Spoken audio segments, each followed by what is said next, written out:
Le 26 mars 1991, à Daegu, en Corée du Sud, 5 enfants âgés de 9 à 13 ans vont disparaître dans d'étranges circonstances dans la montagne de Hwaryong. Une affaire qui est aujourd'hui encore non résolue et sur laquelle il plane énormément de mystères. Aujourd'hui, je vais vous raconter l'histoire des Frog Kids.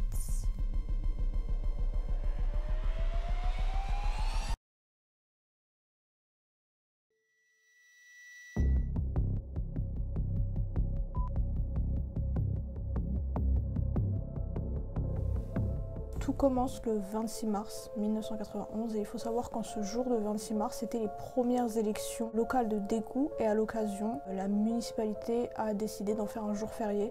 Et donc du coup, les enfants n'avaient pas cours, les gens ne travaillaient pas, c'était assez tranquille et tout le monde était dehors à ce moment-là, quoi. Et donc en ce jour de repos, Woo Chol-won, âgé de 13 ans, Cho Eun, âgé de 12 ans, Kim Young-gyu, âgé de 11 ans, Park Chan-in, âgé de 10 ans, et le plus jeune, Kim Jong-sik, âgé de 9 ans, décident de tous aller jouer ensemble dehors aux alentours de 8 h du matin. Donc ces 5 jeunes garçons, ils sont amis, ils sont voisins et ils sont également camarades de classe puisqu'ils fréquentent tous la même école, l'école de Sangso, donc la Daegu Sangso Chodeunghakyo. Et donc à ce moment-là, ils sont tous en train de jouer ensemble en face de la maison de leur ami Cho Eun. Mais il est 8 h du matin, ça fait un peu de bruit, donc du coup une personne de la maison de Cho Eun leur dit d'aller jouer ailleurs parce qu'ils font beaucoup trop de bruit pour une heure aussi matinale. Les enfants, ils dirigent tous du coup vers la Hwaryongsan, donc la montagne de Hwaryong, pour aller attraper des œufs de salamandre et non pas de grenouilles. Le nom de l'histoire c'est grenouille, mais en vrai c'est une erreur de traduction, c'est plus des œufs de salamandre qui sont partis chercher tous ensemble. Et il faut savoir que ces 5 garçons, ils n'étaient pas 5 de base, ils étaient 6, puisque il y avait un autre garçon qui était avec eux de base qui s'appelle Kim Tae-lyang. Et ce petit Kim Tae-lyang, pareil, c'était un ami, voisin et également camarade de classe. Sauf que, arrivé vers la montagne, donc quand ils sont arrivés en bas de la montagne pour commencer à monter pour aller chercher ces œufs de salamandre, le petit Kim Tae-lyang s'est souvenu que sa mère, avant de sortir, lui a dit « Ne vous éloignez pas trop, allez pas jouer trop loin parce que c'est dangereux ». Et donc du coup, le petit Kim Tae-lyang s'est souvenu des paroles de sa mère et lui a décidé de faire demi-tour. Sauf qu'à ce moment-là, je pense qu'il ne savait pas qu'il a pris la décision qui allait lui sauver la vie.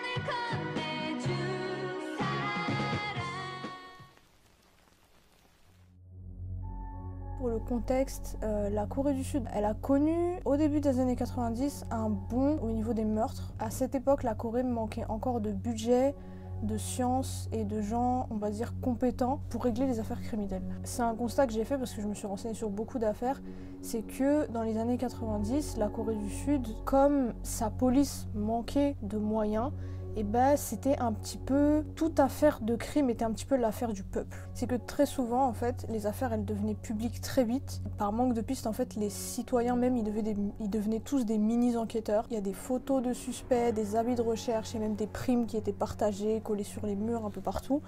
Et il y a beaucoup d'émissions de télé en fait, il y a beaucoup d'affaires qui ont été surmédiatisées en direct même de quand les enquêtes étaient faites. Genre il y avait des live TV. Et je pense que c'est surtout parce que comme la police était un peu démunie, elle avait besoin du peuple en fait pour avancer dans les affaires. Mais c'est assez fou de se dire que ça se passait comme ça à l'époque pour résoudre même des meurtres quoi. C'est seulement après la mise en place des caméras de surveillance sur le territoire que la Corée du Sud a énormément avancé en termes de meurtres, en termes d'enquêtes. Par exemple, pour vous donner un petit peu l'échelle, il y a Kim Hye-suk, donc la femme qui dirige les enquêtes médico-légales de la police de Séoul, qui a déclaré dans un reportage que j'ai vu sur Netflix que de nos jours à Séoul, il y a tous les ans entre 97 et 100% des affaires de meurtre qui sont résolues. Les moyens, ils ont complètement changé par rapport à l'époque et les caméras de surveillance aident aussi énormément. Tout ça pour vous dire que la Corée, elle revient de très loin en ce qui concerne les enquêtes criminelles, mais c'est ce qui à l'époque n'a pas aidé à résoudre l'affaire des 5 enfants disparus à Daegu en ce jour de mars 1991. Au début de l'enquête, quand la disparition a été signalée à la police n'a pas du tout pris ça au sérieux. Elle a dit aux parents que bon, c'est des enfants, ils sont partis jouer dans la montagne, peut-être qu'ils se sont perdus, peut-être qu'ils ont joué un peu trop longtemps, ils vont revenir, vous inquiétez pas, il peut rien se passer. Et tout. Sauf que Les parents ont senti qu'il y avait quelque chose qui clochait, que 5 enfants ne disparaissent pas comme ça, sans laisser de traces. Donc, ils ont décidé de mener les premières recherches eux-mêmes. Ils sont partis dans les montagnes, ils ont cherché, ils ont crié le prénom de leurs enfants, mais rien, aucune trace. Les enfants, ils se sont évaporés dans la nature. Pour eux, la police ne prend pas assez au sérieux et assez rapidement au sérieux l'affaire de la disparition de leurs enfants. Donc du coup, ils décident tout simplement de contacter les médias et de faire parvenir l'affaire aux médias pour que ça fasse le plus de bruit possible parce qu'ils veulent retrouver leurs enfants vivants avant que quelque chose de grave n'arrive. Donc c'est là que l'affaire va devenir très médiatisée. À l'époque, les affaires de meurtre, c'était quelque chose quand c'était médiatisé, c'était du direct, du live 24. Du coup, l'affaire, elle va devenir très connue après l'apparition sur 2 émissions phares de l'époque. Vu la surmédiatisation de l'affaire, la police va commencer à prendre très au sérieux ce qui se passe et va commencer les recherches à très grande échelle. À l'époque, le président de la Corée, qui est Notae-woo, il va ordonner des recherches. Alors, on compte à peu près 350 000 personnes qui vont être déployées pour faire les recherches. Et la montagne de Hwaryang va être inspectée 500 fois. 500 fois, je sais pas si vous vous rendez compte. Et les parents vont continuer les recherches, bien évidemment, mais ils vont pas s'arrêter là également. Ils vont décider justement d'arrêter leur travail et d'acheter ensemble une camionnette où ils vont placarder les photos de leurs enfants et des messages d'appel à l'aide pour retrouver leurs enfants. Et avec cette camionnette, ils vont faire le tour de toute la Corée du Sud, mais pour avoir une chance de retrouver leurs enfants parce qu'ils n'ont aucune trace, donc ils ne savent pas s'ils sont encore dans la montagne, ils ne savent pas s'ils ont été enlevés, s'ils sont à l'étranger, ils ne savent pas. Donc ils décident tout simplement de parcourir toute la Corée avec ces affiches placardées à leur camion.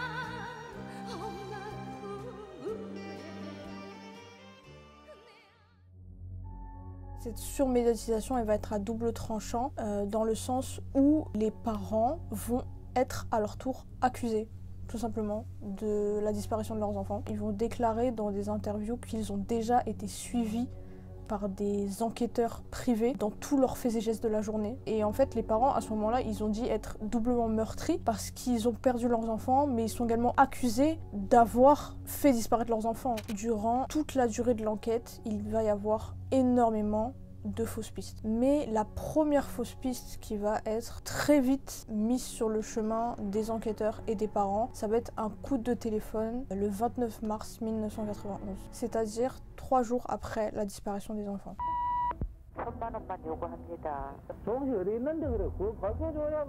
Tous un à un, ils vont recevoir un coup de téléphone d'une personne qui leur demande une grosse somme d'argent, une rançon. Également, cette personne-là leur donne un point de rendez-vous à une heure très tardive de la nuit. Mais ils ont attendu des heures et personne n'est venu. Comme je vous disais, les parents ont été très vite accusés et il faut savoir que le 12 janvier 1996, 5 ans après que les recherches aient commencé, il y a un certain professeur de psychologie qui va déclarer aux enquêteurs que le père du petit Jong-sik, donc le plus jeune des enfants, il le suspecte en fait d'avoir tué et enterrer les enfants dans sa propre maison. Les enquêteurs, comme je vous disais, à l'époque, ils n'avaient pas de moyens, donc ils croyaient un peu tout ce qui venait. Si ce professeur de psychologie, il a été si pris au sérieux, c'est parce qu'en fait, il avait fait ses études aux États-Unis. Et donc du coup, tout de suite, il avait l'air plus crédible. Les enquêteurs lui ont tout de suite donné raison et ils ont tout cassé. C'est-à-dire qu'ils ont cassé les murs, ils ont cassé le sol, ils ont creuser dans sa propre maison en fait pour trouver n'importe quelle preuve et pour trouver les cadavres qui étaient présumés enterrés chez le père de Jong-sik en fait. Mais les policiers n'ont rien trouvé, voilà. Par la suite, ce professeur de psychologie, logiquement, il a attiré les foudres du public, les foudres des parents, mais également les foudres des enquêteurs, parce qu'ils se sont fait mener en bateau, tout simplement. Également, malheureusement, le père de Jong-sik, suite à tous ces événements, en fait, suite à ces années de recherche, il est décédé. Les autres parents, ils déclarent qu'il est probablement décédé à cause du stress et à cause de la peine qu'il avait pour la disparition de son enfant. Et donc, pendant 10 ans, les parents, ils vont chercher leurs enfants. Ils ont toujours un espoir que leurs enfants sont en vie quelque part et ils ont toujours cet espoir de les retrouver. Donc du coup, ils ne vont jamais cesser les recherches. Mais c'est seulement 11 ans plus tard que l'affaire va prendre un tout autre tournant.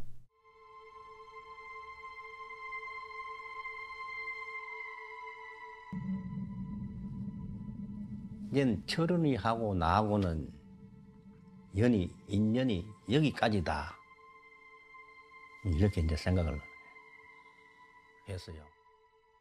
C'est seulement le 26 septembre 2002, après qu'un homme se soit baladé dans la forêt pour ramasser des glands, qu'il est tombé sur les squelettes des 5 enfants disparus. Mais alors, qu'est-ce qui s'est passé? Il faut savoir que jusqu'à maintenant, personne ne le sait. Jusqu'à maintenant, il n'y a personne qui est capable d'expliquer comment ces enfants ils ont disparu, qu'est-ce qui leur est arrivé. Il y a beaucoup d'hypothèses dans cette affaire, mais également beaucoup de questions autour des corps, comment ils ont été retrouvés.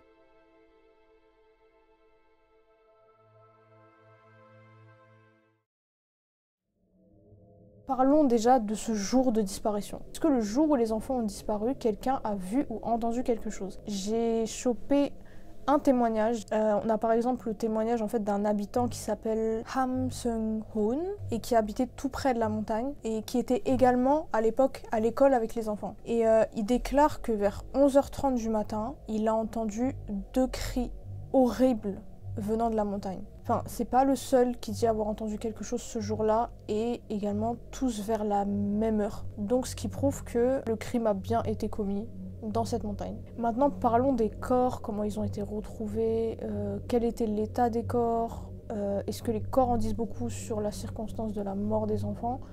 Donc ça, je vais vous l'expliquer aussi. Alors, il faut savoir que les corps, ils ont été retrouvés dans des positions déjà plus qu'anormales. Les manches des gilets des enfants, ils étaient noués. Alors également, d'autres avaient leurs habits mis à l'envers, ce qui voudrait dire qu'en fait, il y a des enfants qui ont eu le visage bandé en fait par leurs vêtements. Et également, il y a énormément de balles d'armes à feu qui ont été retrouvées dans les vêtements et même dans les sous-vêtements des enfants. Genre, faut vous dire à quel point il y avait de balles. Il y en avait partout autour de la scène de crime. Il y a également, comme je vous ai dit, plutôt la manière dont la police, à cette époque, gérait les affaires criminelles. Il n'y avait pas les moyens ni les formations mis en œuvre pour préserver les corps, ne pas abîmer la scène de crime. Les policiers ont rassemblé les corps de manière catastrophique. Au lieu de rassembler les corps, c'est-à-dire de les reconstituer un à un et de les préserver, ils ont mis les crânes avec les crânes, les gros os avec les gros os, les petits avec les petits, alors que c'est des corps différents. C'était vraiment une catastrophe. Je pense qu'à ce moment-là, ils ont dû balayer tellement de preuves, de choses qui auraient pu faire avancer l'enquête. Et du coup, après l'inspection des squelettes, il y a un des crânes qui avait reçu une balle, puisqu'il rentrait d'un côté, il sortait de l'autre. Et il y a également énormément de coups de marteau sur les crânes. Mais c'est pas un marteau comme les autres, en fait c'est un marteau avec 2 embouts différents. Et c'est un marteau du coup qui se vend plus aux professionnels. C'est pas un marteau que tu achètes comme ça et du coup qui est utilisé soit par des personnes qui travaillent sur les chantiers, qui s'y connaissent en outils et qui possèdent peut-être un atelier.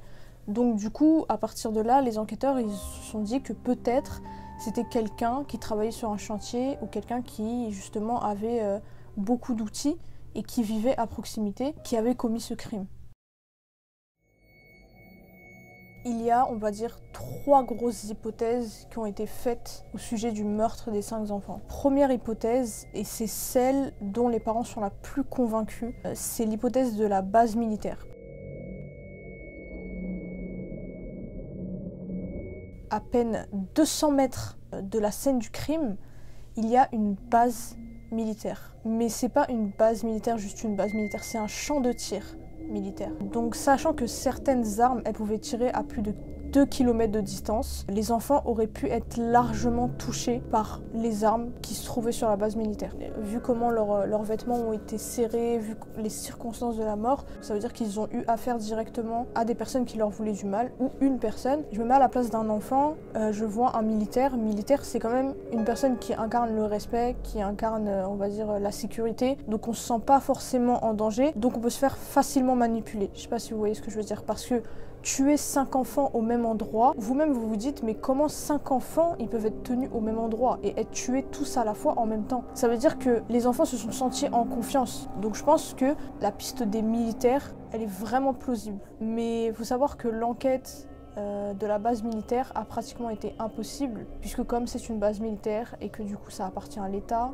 La police n'a pas trop osé creuser plus loin, malgré le fait que certaines des balles correspondaient aux balles qui étaient utilisées même à la base militaire. Donc j'ai même envie de dire que c'est limite une évidence que ça vient de la base militaire, mais on ne saura jamais puisque l'enquête n'a jamais été vraiment faite.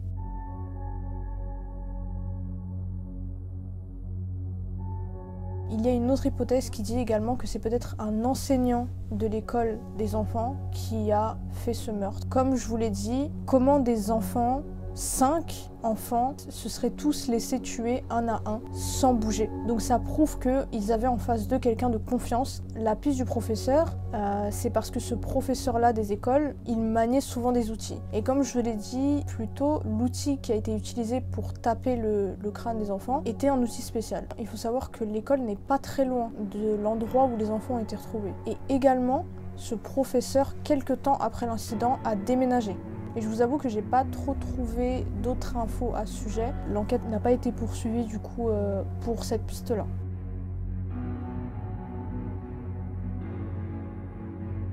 Une autre hypothèse que j'ai trouvée également, c'est l'hypothèse d'un psychopathe, tout simplement, qui se baladait par là. Les blessures des enfants, elles témoignent en fait d'un acharnement envers les corps. Enfin, ça montre un peu le mode opératoire d'un psychopathe, parce qu'il n'y a pas à s'acharner comme ça sur des corps. Mais en fait, il y a un truc qui montre que ce n'est pas un psychopathe. Les 5 enfants sont morts de la sorte, mais après il n'y a aucun autre cas de meurtre qui a été signalé en fait dans la région. Ça ne correspond pas, on va dire, au mode opératoire d'un psychopathe, parce qu'un psychopathe va toujours réitérer en fait des meurtres. Ça veut dire qu'il n'est jamais rassasié par un seul, il en veut toujours plus. Donc en fait, si c'était vraiment un psychopathe, on aurait entendu d'autres meurtres dans la région à cette époque en fait. Sauf qu'il n'y en a pas eu. Du coup, bizarre.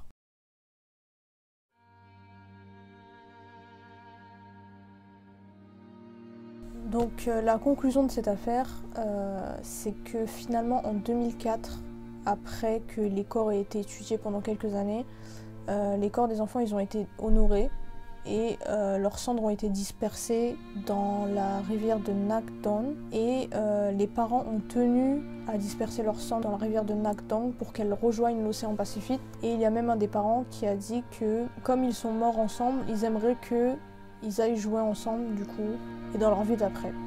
Et alors, qu'en est-il d'aujourd'hui en 2022? Les policiers, ils ont attesté à l'époque qu'ils vont continuer d'enquêter malgré que le délai de prescription ait été dépassé. Donc pour ceux qui ne savent pas ce que c'est un délai de prescription, en fait c'est le délai qui est donné à une affaire pour être réglée et également pour trouver le coupable. Parce qu'après ce délai de prescription, le coupable, en fait, il ne risque plus aucune poursuite ni mise en justice. Je crois que c'est ça. Dites-moi dans les commentaires si c'est bien ça, mais je crois que c'est ça. Du coup, le délai de prescription, il a été dépassé puisque l'affaire date de plus de 30 ans. Et également, il y a 10 mois, à l'occasion des 30 ans de l'affaire, il y a une sculpture qui a été faite en l'honneur des enfants qui ont disparu à Daegu ce mois de mars 1991.